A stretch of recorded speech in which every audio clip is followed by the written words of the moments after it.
about Honorable Wetangula, who is the Speaker of the National Assembly. He is a shrewd politician, I would say that. He knows how to negotiate for his position, but what helps him to negotiate all that is his party, Ford Kenya. And his party, Ford Kenya, he doesn't care if the other part of the Western goes anywhere. As long as he clings on Bungoma, you need him. As long as his Ford Kenya has authority in Bungoma, and I think this might be called allegation because politics, it's a game people play. I am sure for a long time, these negotiations has been happening between Moses Wetangula, Mudavadi, and William Ruto to see how to merge those parties and get into UDA. Musalia has given into that, and it has happened. Wetangula is keeping aside because if he doesn't do that, there's a high likely chances that he might lose his negotiation power come 2027 because he uses Bungoma and Ford Kenya to negotiate into whatever position he wants. Without Ford Kenya, he can't negotiate much. Maybe he would not have been speaker if there was no Ford Kenya and Bungoma. But there are chances that the people who want him to do this might also have a hand in raising Natembeya to keep him in check.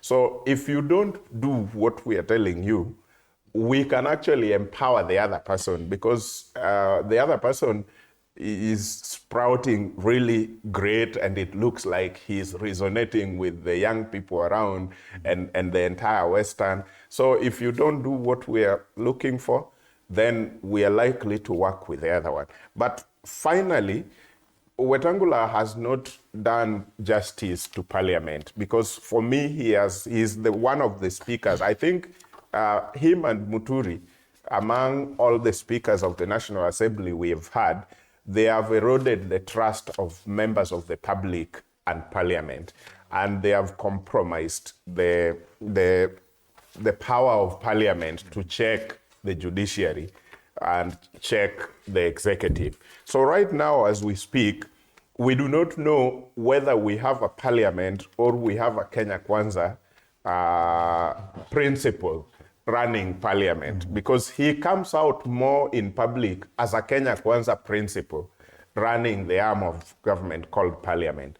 But he would have come out more as a man who runs one arm of government, irrespective of where he comes from. So right now, the politics of 2027 is fully at play. And I think President William Ruto is watching him on what he's trying to do. If he doesn't stand on top of that vehicle with the president, then Natembeya will.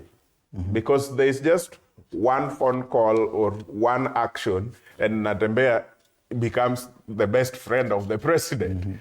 And then the speaker becomes one of the many others. So right now he cannot afford to be one of the many others. He's just supposed to be the only one that can deliver Bungoma.